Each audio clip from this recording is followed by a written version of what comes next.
नमस्कार। दूरदर्शन उत्तराखंड के खास कार्यक्रम मंजिल में आप सभी का स्वागत है। मैं हूं आपके साथ विश्वबंधु पांडे। कार्यक्रम मंजिल के माध्यम से हम बात करेंगे विभिन्न प्रतियोगिता परीक्षाओं की तैयारी कर रहे युवा किस तरह से एक बेहतर तैयारी कर इन परीक्षाओं में सफलता हासिल कर सकते हैं। आज के हमारे कार्यक्रम का विषय रहेगा उत्तराखंड पीसीएस की प्रवर सेवा अपर पीसीएस की तैयारी किस तरह से प्रतियोगी कर सकते हैं। और इस विषय पर बातचीत करने के लिए हमारे साथ हमारे career expert doctor Sushil Kumar Singh हमारे साथ उपस्थित हैं। सर, आपका स्वागत, अभिनंदन हमारे। नमस्कार, थैंक यू। डॉक्टर साहब, आप एक शिक्षाविद, मोटिवेशनल स्पीकर और इसके साथ में सालों से आप कंपटीशन की तैयारी कर रहे, सिविल्स की तैयारी कर रहे छात्र छात्राओं को पढ़ा रहे हैं और उन्हें सफल बना रहे हैं। और कई आपके द्वारा पढ़ाए गए जो छात्र हैं वो कई ऊंचे पदों पर अपनी सेवाएं दे रहे हैं। जैसा कि आज हम उत्तराखंड पीसीएस की अपर सर्विसेज के बारे में किस तरह की तैयारी प्रतियोगी कर सकें इस विषय पर बातचीत कर रहे हैं, तो सबसे पहले से मैं आपसे जानना चाहूँगा कि नोटिफिकेशन आयोग द्वारा जारी किया गया है जिसमें अपर और लोअर दोनों तरह की सेवाओं का जिक्र किया गया है। तो सबसे पहले जानना ये चाहते हैं कि अपर सेवा, अपर पीसीएस और लोअर पीसीएस में किस तरह से भिन्नता है, अंतर क्या है इसमें? देखिए, असल में जैसे एक अपर लोअर जब दो शब्द का प्रयोग करते हैं जी, तो इसी में पता चलता है कि एक ऊंची बात कर रहे हैं, एक उससे कम ऊंची बात कर रहे हैं। हम नीचे की बात नहीं करेंगे जी। थोड़ा ज़्यादा ऊंचा है, कोई कम ऊंचा है। उत्तराखंड के भीतर ही दोनों सर्विस देने वाली इकाइयाँ और दोनों की भर्ती लोक सेवा आयोग द्वारा ही हो रहा है, जो हरिद्वार में लोक सेवा आयोग उत्तराखंड का है। इसमें जो बेसिक डिफरेंस है, परीक्षा के अगर पैटर्न पे जाया जाए तो इसमें नहीं है। प्रीलिम्स मेंस इंटरव्यू दोनों में बराबर जी। प्रीलिम्स के सिलेबस को अगर कैटेगराइज करेंगे तो इसमें डिफरेंसेस मिलेंगे, मेंस में कैटेगराइज करेंगे डिफरेंसेस मिलेंगे, बट इंटरव्यू के नंबर्स में डिफरेंसेस मिलेंगे। लेकिन इंटरव्यू तो इंटरव्यू होता है, किसी का 5 मिनट में होता है, किसी का 20 मिनट में होता है। अब रही बात कि इसमें डिफरेंसेस किस तरह के हैं, जैसे मैं उदाहरण देता हूँ। कोई अपर में जाता है यानी कि पीसीएस में जाता है तो एसडीएम बनेगा अगर अच्छी मेरिट है, और इसमें अगर कोई अपर लोअर में जाता है तो नायब तहसीलदार बनेगा, जो इसका एक ड्रीम कह सकता हूँ जो विद्यार्थियों में एक होता है कि लोअर में क्या है, नायब तहसीलदार, अपर में क्या, एसडीएम। अब नायब तहसीलदार, फिर तहसीलदार, फिर एसडीएम। तो आप इसी से अंदाजा लगाइए, एक दो स्टेप पीछे की। निश्चित रूप से सभी में जिज्ञासा रहती है जानने की कि अपर में क्या है, लोअर सर्विसेज में क्या है। तो ये चीज़ हो गया। हालांकि सर्विस दोनों तहसील में देते हैं, नायब तहसीलदार हो, लेकिन सैलरी में डिफरेंस, सुविधा में डिफरेंस, पावर में डिफरेंस, और मैं समझता हूँ ड्यूटी में तो डिफरेंस है ही, और परीक्षा में भी डिफरेंस है। बट परीक्षा के स्टेप में डिफरेंसेस नहीं है। लेकिन मैं यहाँ कह सकता हूँ उन स्टूडेंट्स को, मैं आपको ये भी कह रहा हूँ कि जो स्टूडेंट्स अपर भरा होगा लोअर भी भरा होगा जी। अब भरते हैं क्योंकि रोजगार के पॉइंट ऑफ व्यू से जहाँ पर भी बात बन जाए, ये तो सर्विस चयन जो है उनका रोजगार की दृष्टि से देखा जाए तो यहाँ पर चयन उनके लिए अच्छा मौका है कि ये भी वैकेंसी और ये भी है। और परीक्षा में इतिहास पढ़ते हैं, भूगोल पढ़ते हैं, विज्ञान पढ़ते हैं, अर्थव्यवस्था है, राज व्यवस्था है, समसामयिकी है, या कुछ एलिमेंट्री और मेंटल एबिलिटी जैसी चीज़ें हैं। वो दोनों में अब ये नहीं कह सकते कि ये पढ़ेंगे तो लोअर के लिए होगा, ये पढ़ेंगे पीसीएस के लिए। इसलिए मेहनत जो विद्यार्थी पीसीएस के पॉइंट ऑफ व्यू से कर रहा है वह लोअर के पॉइंट ऑफ व्यू से काफ़ी कर चुका होता है जी। परीक्षा के आयाम में, परीक्षा के वेतन में, कार्य में, अधिकार में अंतर हैं, ये परीक्षा से पता चलता है। एक अंतर और है कि यह ग्रुप ग की परीक्षा मानी जाती है लोअर को। ग्रुप ग की परीक्षा होने के कारण यह केवल उत्तराखंड के लोग ही इस परीक्षा में भागीदारी कर सकते हैं, लेकिन पीसीएस में ऐसा नहीं है जी। सर, बहुत अच्छे तरीके से आपने इन दोनों ही सेवाओं को हमें बताया। सर, आज हम अपने कार्यक्रम में अपर पीसीएस की परीक्षा की तैयारी विषय पर बातचीत कर रहे हैं, तो इस कार्यक्रम के माध्यम से मैं चाहता हूं कि अपर पीसीएस के बारे में जिस तरह हम बात कर रहे हैं कि कितने भागों में इस परीक्षा को बांटा गया है, क्या इसमें पात्रता है, क्या आयु सीमा इसमें रखी गई है अपर पीसीएस में? अपर पीसीएस में परीक्षा के 3 आयाम हैं जी। जैसे कि मैं शुरू में अभी थोड़ा बोला, एक तो प्रारंभिक परीक्षा है जिसके लिए आवेदन विद्यार्थी प्रतियोगी कर रहा है या कर चुका है, उसकी लास्ट डेट खत्म हो चुकी है। और फिर उसके बाद जब इसकी परीक्षा आयोजित हो जाएगी आयोग द्वारा, तो जाहिर सी बात है मुख्य परीक्षा को पास करेगा साक्षात्कार। तो ये 3 एस्पेक्ट्स हैं इस परीक्षा के। और जो आपने इसके दूसरे क्वेश्चंस में आपने क्या कहा? सर मैंने ये पूछा कि पात्रता इसमें, हाँ, पात्रता के लिए सिंपली किसी भी मान्यता प्राप्त विश्वविद्यालय से जी। अब यूनिवर्सिटी के 4 आयाम हैं। एक सेंट्रल यूनिवर्सिटी है, जैसे HNV गढ़वाल यूनिवर्सिटी है। एक स्टेट यूनिवर्सिटी होती है, जैसे मैं कुमाऊं यूनिवर्सिटी नैनीताल की बात करूं, स्टेट यूनिवर्सिटी है। अब प्राइवेट यूनिवर्सिटी की बात करिए और डीम्ड यूनिवर्सिटी की बात करिए, तो जैसे और भी यूनिवर्सिटीज़ देखे होंगे उत्तराखंड में हैं, प्राइवेट हैं और डीम्ड यूनिवर्सिटी एक मान्यता होती है डीम्ड की। तो 4 टाइप की यूनिवर्सिटीज़ हैं। इस किसी भी यूनिवर्सिटी से, जो चाहे भारत की संसद ने पारित करके यूनिवर्सिटी बनाई हो या उत्तराखंड की विधानमंडल ने पारित करके यूनिवर्सिटी बनाई, वहाँ से graduate in any discipline, BA, BSc, BTech, MBBS, BBA, whatever, कोई भी है वह आवेदन का पात्र है, बशर्ते आवेदन का पात्र तो हो गया एलिजिबिलिटी के पॉइंट ऑफ व्यू से, बशर्ते कि 1 जुलाई को उसकी उम्र 21 वर्ष होती हो और अधिकतम वो 42 वर्ष से अधिक ना हो।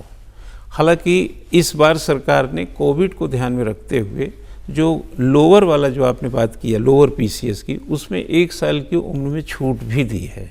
उसमें 43 साल तक लोग भर सकते हैं, अपर PCS में 42 साल तक। सर जिस तरह से हमने बताया कि 3 चरणों में ये परीक्षा होती है, और सबसे पहली जो बात है प्रीलिम्स, जो प्री एग्ज़ाम है, तो ये बड़ा ही एक छटनी का विषय। यहाँ पे सिलेक्शन यहीं पे जो प्रतियोगी है वो आता है और इसके बाद अपनी जो कॉम्पिटिटिव एग्ज़ाम की यात्रा को शुरुआत करता है। प्रीलिम्स काफ़ी महत्वपूर्ण रहता है, तो इसकी तैयारी किस तरह से की जा सकती है प्रीलिम्स की? देखिए, प्रीलिम्स जो है, बिल्कुल सही बोल रहे हैं हम। पांडे साहब आपको बताएं तो हम हमेशा स्टूडेंट्स को यह बात बोलते हैं कि फॉर्म भर के तैयारी नहीं की जाती। जी बिल्कुल, तैयारी करके फॉर्म भरा जाता है।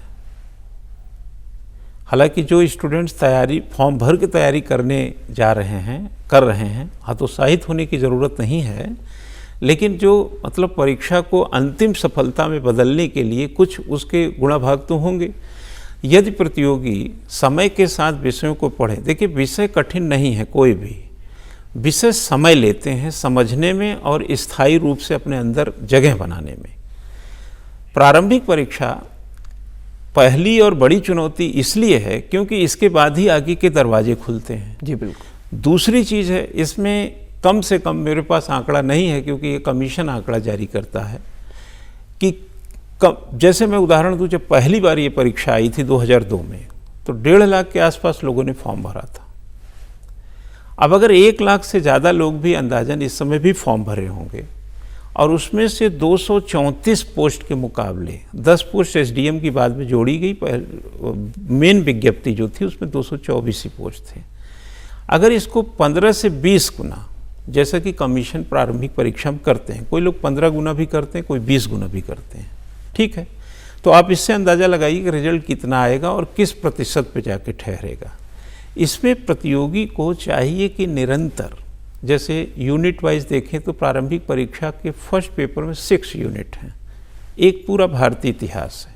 अब भारतीय इतिहास को अगर आद्य इतिहास या प्रागैतिहासिक से लेकर के हड़प्पा से लेकर वैदिक काल, मगध का उत्कर्ष, या यहाँ से होते हुए आगे मौर्य काल आएगा, भक्ति काल इसके पहले है, मौर्योत्तर काल है, गुप्त काल है, गुप्तोत्तर काल है, उसके बाद फिर मध्यकालीन भारत आ जाता है। फिर आप देखेंगे औरंगजेब के बाद 1707 के बाद आधुनिक भारत आता है। फिर 1857 के विद्रोह से देखते हैं कि भारतीय राष्ट्रीय आंदोलन की एक बड़ी नींव रखी जाती, जो 47 में आज़ादी मिलती है। अगर इस क्रम से, अगर क्रमिक तौर पे, जहाँ श्रीमाली की प्राचीन इतिहास पढ़ लें, मध्यकालीन भारत की LP वर्मा को पढ़ लें और BL ग्रोवर को आधुनिक भारत में पढ़ लें, और भारतीय राष्ट्रीय आंदोलन पढ़ने की बहुत अच्छी इच्छा है तो बिपिन चंद्रा को भी पढ़ लें। ये किताब पढ़ने के लिए वक्त चाहिए, जो मैंने किताबें बताई। इन किताबों को अगर वक्त दे के पढ़ा जाए तो सारे इतिहास आपके अंदर आएंगे और प्रश्न का उत्तर देंगे। तो इसी तरीके से भूगोल की बात करेंगे, भूगोल के अपने संसाधन हैं। NCERT की किताबें 11th-12th की हिस्ट्री की पढ़ें, 9th-10th वगैरह की भूगोल की पढ़ें, और साथ में कुछ, जैसे आगे अगर क्रमिक बात करें, राज व्यवस्था की, संविधान में सब तो ऐसे अलग अलग विचार रखते हैं। मेरा मत ये है कि जय नारायण पांडे जी की किताब से बढ़िया हम किताब नहीं मानते जी। क्योंकि मैं स्वयं विधि का विद्यार्थी रहा हूँ, LLM वगैरह करना, PhD, ये सब में हमने देखा है कि उन्होंने जिस खूबसूरती से सुप्रीम कोर्ट केसेस वगैरह को दिया है, सिविल सर्विसेज के PCS के स्टूडेंट्स के लिए भी वो किताब बहुत अच्छी है। आगे है अर्थव्यवस्था, दत्ता एवं सुंदरम की बड़ी सुंदर किताब है, उसको एक बार पढ़ना ही चाहिए। लेकिन क्या करते हैं आजकल, जैसे देखें फास्ट फूड कल्चर है, प्रतियोगी भी सोचता है कि हमें कहीं स्लिम ड्रिम ऐसी कोई चीज़ मिल जाए, जल्दी से हम ग्राहक करके अपना काम कर लें। तो ये मतलब ये समय परीक्षा फॉर्म भरने से पहले की बात बता रहे हैं। अभी ये भी बता देंगे कि वो कैसे फॉर्म भर के तैयारी करें। तो अब आता है कि नेक्स्ट फॉर्म में विज्ञान तकनीक है। विज्ञान तकनीक का तो देखे होंगे रोज़ अखबार में नई नई तकनीकें दिखती हैं, कभी मोबाइल में ये हो जाएगा वो भी सवाल है, कोई अगर लैंग्वेज आ गई कंप्यूटर में वो भी सवाल है। लेकिन फिजिक्स, केमिस्ट्री, जूलॉजी, बॉटनी, ये सवाल तो ठहरे हुए हैं ना। आर्किमिडीज का सिद्धांत ही अगर है तो ठहरा हुआ विषय है। बट हम जितनी बातें कर रहे हैं पांडे साहब, यहाँ पर सब बातें हम के साथ सामान्य शब्द जोड़ दें। सामान्य इतिहास, सामान्य भूगोल, सामान्य संविधान, या संविधान में कह सकते हैं सामान्य राज्य व्यवस्था जाने। हम उनको विद नहीं बना रहे हैं, कानून विद नहीं बना, संविधान विद नहीं बना, सामान्य जानकारी। इसी तरह सामान्य विज्ञान, सामान्य अर्थव्यवस्था, और लास्ट में करंट अफेयर, और साथ साथ उत्तराखंड का इतिहास, भूगोल, राज्य व्यवस्था, उसकी संस्कृति, उसकी अर्थव्यवस्था, और यहाँ पर भी अगर कुछ विज्ञान के जुड़े हुए संस्थान और आयाम हैं तो उनका अध्ययन। और यह कुछ किताबों से, कुछ मानक गाइड जो अच्छे पब्लिशर गाइड निकालते हैं, नाम लेने के लिए मैं 2-3 का नाम ले लूँगा, वो ज़रूरी नहीं है। वो विद्यार्थी दुकान पे जाके 2-3 गाइड को देखकर अपने अनुपात में एक गाइड को छांट ले जी। और बाकी कुछ मानक किताबों के साथ NCERT की कुछ किताबों को पढ़े। कुछ NCERT 9th-10th की पे उसके लिए ज़रूरी है, तो कुछ 11th-12th की, जो लोग 6th, 7th, 8th की भी कुछ पढ़ते हैं। मतलब वहाँ पर मैं ये कहना चाह रहा हूँ कि हर विषय की अनुकूलता और उसके सब्जेक्ट का जो सम्मिलन है उसको ध्यान में रख के प्रिपरेशन किया जाए। प्रिपरेशन कठिन नहीं है, बल्कि यह सिस्टमेटिक है। डॉक्टर साहब, जैसे कि विद्यार्थी प्रतियोगी जो होते हैं काफ़ी कन्फ्यूज़न में, भ्रम में रहते हैं कि क्या पढ़ें और कैसे पढ़ें। एक सेलेक्टिव स्टडी की बहुत ज़रूरत होती है। जैसे कि अभी आपने तमाम तरह की किताबों का जिक्र यहाँ पे राइटर्स का किया, तो सेलेक्टिव स्टडी किस तरह से की जाए जिससे कम समय में अधिक लाभ उनको मिले, वो अपने गोल को अचीव कर सकें। अब देखिए, मैं बता रहा हूँ, जैसे इतिहास बताया, अगर माना इतिहास में 150 क्वेश्चन पूछे जाएंगे सामान्य अध्ययन में, अगर 17-16 क्वेश्चन इतिहास से आता है तो विद्यार्थियों को समझ लेना चाहिए कि 10 क्वेश्चन भारतीय राष्ट्रीय आंदोलन से आएंगे और 5-6 क्वेश्चन जो होंगे मध्यकालीन और प्राचीन से। तो उसको ऊर्जा कहाँ खर्च करनी चाहिए? भारतीय राष्ट्रीय आंदोलन पे जी। अब अगर मैं भूगोल की बात करूँ, चूँकि उत्तराखंड PCS का है तो विश्व भूगोल इतना ज़्यादा नहीं पूछेगा, भारत का भूगोल, उत्तराखंड का भूगोल, तो उसको अपनी एनर्जी कहाँ लगा देनी चाहिए? उत्तराखंड के भूगोल को समझने में, साथ साथ भारत के भूगोल। और ऐसी जानकारियाँ कि जो बहुत ही मतलब सामान्य किस्म की हों, क्योंकि मैंने देखा है कि PCS की परीक्षा और सिविल सर्विसेज की परीक्षा में व्यापक अंतर है। वो एलोब्रेट करता है, कंसेप्चुअल और कंटेंट ओरिएंटेड होता है, ये फैक्ट ओरिएंटेड होते हैं PCS। जैसे कहा जाए उत्तराखंड का क्षेत्रफल कितना है, जैसे पूछा जाए कि उत्तराखंड में जो कोई नृत्य होता हो, कहीं पे कोई रीति रिवाज हो या किसी क्षेत्र विशेष से जुड़ा हो, उसके बारे में पूछ ले, ये कहाँ पे पाया जाता है। तो यह सब चीज़ जानना एक मतलब, मैं ये नहीं मानता कि ये सघन अध्ययन है, बल्कि एक सामान्य अध्ययन है सघन के बजाय। ऐसा कर ले। विज्ञान तकनीक में आप चले जाइए, छोटे छोटे जानकारियां हैं, जैसे किसी भी तरीके से, माना कि आपसे कहा जाए, माना यही में ऊपर चलें, अंतरिक्ष में चलें, सबसे गर्म ग्रह कौन सा है, बड़ा ग्रह कौन सा है, सूर्य से सबसे दूर ग्रह कौन सा है, पृथ्वी से सूर्य की दूरी कितनी है। माना इस तरीके के जैसे नॉर्मल सवाल कक्षा 3-4 में विज्ञान में आओ करके सीखे में बहुत सारे लोग पढ़े होंगे, उस तरीके की भी नॉलेज रहते हैं। बशर्ते चूँकि आप लौट चलें, हम तो कहते हैं आप लौट चलें, जो आपने 9वीं 10वीं 6वीं 7वीं में नहीं पढ़े थे वही फिर पढ़वाता है, आप लौट चलें। तो सामान्यता इसमें है कि वो समझें। जैसे एक उदाहरण मैं दे दूं, फिजिक्स, केमिस्ट्री, जूलॉजी, बॉटनी में सबसे ज़्यादा आता है क्वेश्चन जूलॉजी से, शरीर विज्ञान से, तो अगर किसी को शॉर्ट स्टडी करनी, शरीर विज्ञान के बारे में, हीमोग्लोबिन के बारे में, हड्डी कौन सी बड़ी है कौन सी छोटी, मतलब इस तरीके की जो जानकारियाँ हैं, एक जनरल जो नॉलेज, हाँ, जो जनरल नॉलेज ही है जी, बशर्ते आपने जो सेलेक्टिव वर्ड का इस्तेमाल किया, इसलिए मैं उसको ये बताने लगा। वरना पढ़ना तो सब है। अब जैसे संविधान है, मूल अधिकार पढ़ना है, नीति निर्देशक तत्व पढ़ना है, नागरिकता पढ़ना है, प्रेमबल पढ़ना है, भारत और उसके राज्य पढ़ने हैं, राष्ट्रपति पढ़ने हैं, प्रधानमंत्री पढ़ने हैं, हाई कोर्ट सुप्रीम कोर्ट पढ़ने हैं। लेकिन कहीं पर ऐसी चीज़ है कि कोई आयोग है, कोई कमीशन है जो कि बहुत जनरली विस्फोट नहीं रहता, चर्चे में नहीं रहता, आप डिनाई कर गए, चलो सवाल भी नहीं पूछा। लेकिन मेरा हिसाब से चाहे प्रतियोगिता पीसीएस की है तो विद्यार्थी को यह ध्यान रखना है कि शॉर्टकट के बजाय थोड़ा लॉन्ग कट रखे ताकि वो मेरिट में आ सके। बिल्कुल, आपने बहुत अच्छे तरीके से सर इन चीज़ों को समझाया हमें। सर, जनरल एप्टीट्यूड टेस्ट की अगर हम बात करते हैं, जो जनरल एप्टीट्यूड टेस्ट में मैथ्स, रीजनिंग और तमाम चीज़ें आती हैं, ऐसा देखा गया है कि आर्ट्स साइड से जो विद्यार्थी होता है, हालांकि उनका जनरल एप्टीट्यूड अच्छा होता है, लेकिन क्या खास बातें इसमें ध्यान में रखने योग्य हैं जिससे ये जनरल एप्टीट्यूड का टेस्ट है उसे वो अच्छे तरीके से कर सके? देखिए, जनरल एप्टीट्यूड भी बड़ी इम्पॉर्टेंट बात यह है कि स्टूडेंट्स पहले ये समझ लें कि ये क्वालिफाइंग नेचर का है, यह मेरिट ओरिएंटेड नहीं है। जो फर्स्ट पेपर जिसकी अभी हम लोग चर्चा की वो 150 मार्क्स का होगा और 150 क्वेश्चंस होते हैं। यह मेरिट इससे बनेगी, बट उसको बिना क्वालिफाई किए नहीं बनेगी। तो 35% आपको नंबर लाना है। 100 क्वेश्चन है जनरल एप्टीट्यूड में, 100 में 35 सही कर लीजिए, आप क्वालिफाई हैं। चाहे उसमें 50 करिए, 40 करिए, अलग मुद्दा है, बट 35 कम से कम कर लीजिए। अब जैसे मैं एक एग्जाम्पल देता हूँ, 20 क्वेश्चंस, 13 क्वेश्चन हिंदी से आते हैं इसमें, 13 हिंदी से। अब कोई बीए का है जिसको गणित नहीं आती, मैथ नहीं आती, 13 हिंदी से ही कर लो ना भाई। 7 क्वेश्चन इंग्लिश के रहते हैं, अपोजिट, सिनोनिम्स, वोकैबुलरी थोड़ी स्ट्रांग हो। 13-7 कितने हो गए? 20 हो गए। अब आपको गणित नहीं आती लेकिन थोड़ी मोड़ी अंग्रेजी तो आजकल ज़माना है, थोड़ा मोड़ा चलता, हम भी बोल लेते हैं थोड़े मोड़े। तो 13 और 7 20 क्वेश्चन हो गए। अब आपको 15 का हिसाब देना है जी। अब डिसीजन मेकिंग, जैसे कहा गया कि आप एक ऑफिसर हैं, यहाँ जा रहे हैं और आपके ये प्रॉब्लम हो गई, आप क्या करेंगे?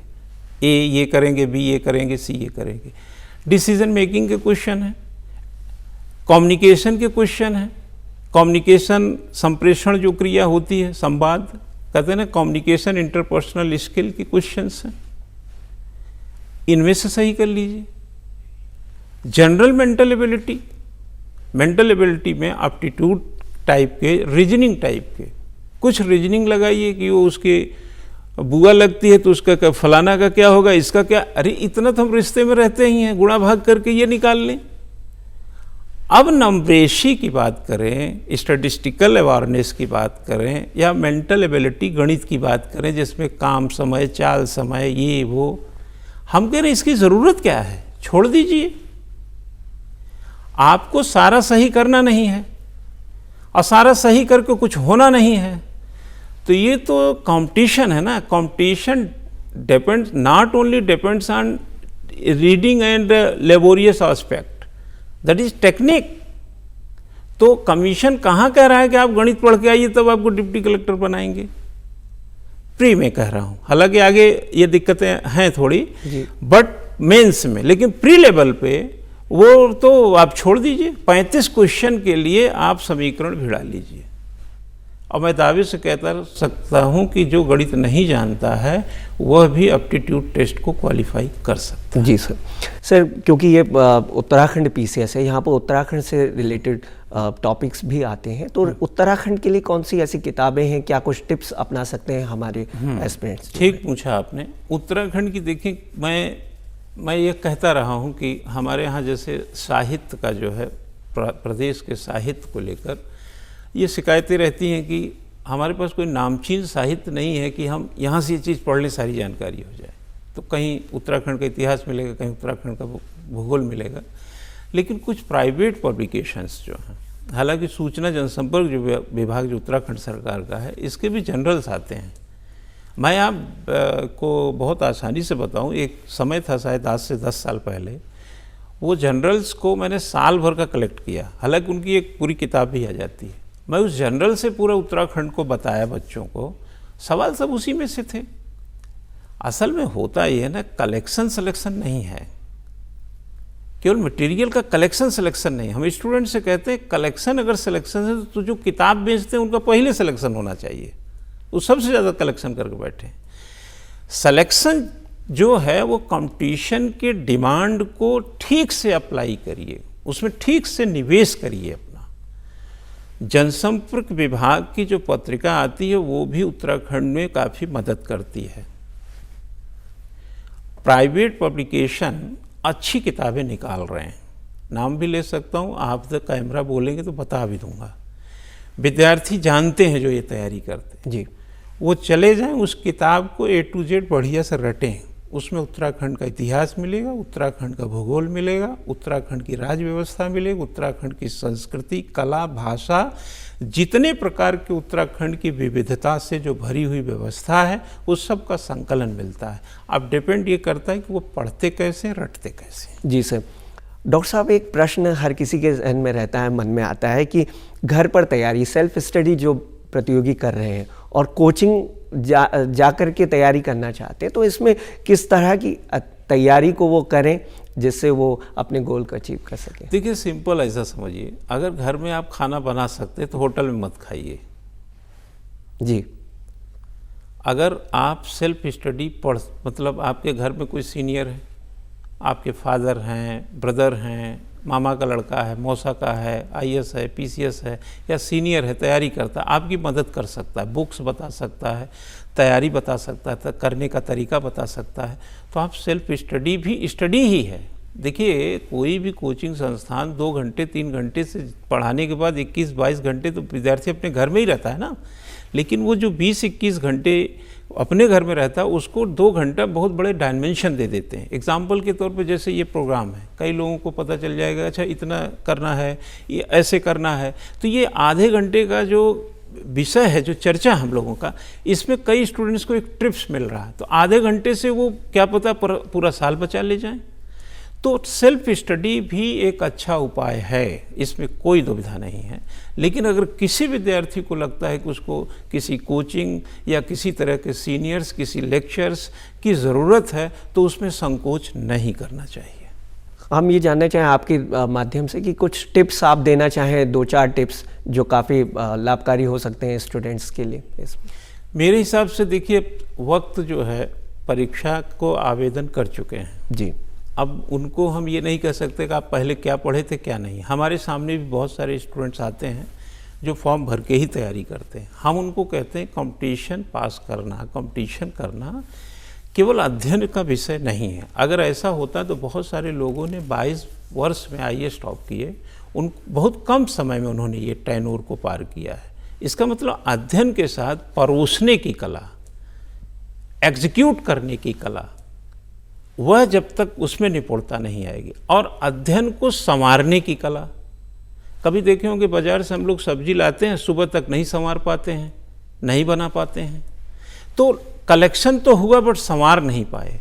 तो विद्यार्थी से मेरा कहना है कि जो विषय पढ़ें और जो विषय नहीं भी पढ़ पाएँ, जो पढ़ें उसमें इतनी गंभीरता हो कि उसके सवाल आप सही कर दें, और जो छूट गया हो उसके सवाल अगर माना आया नहीं तो ठीक ही है, और आ गया तो ऐसा तो है नहीं 150 की मेरिट होती है।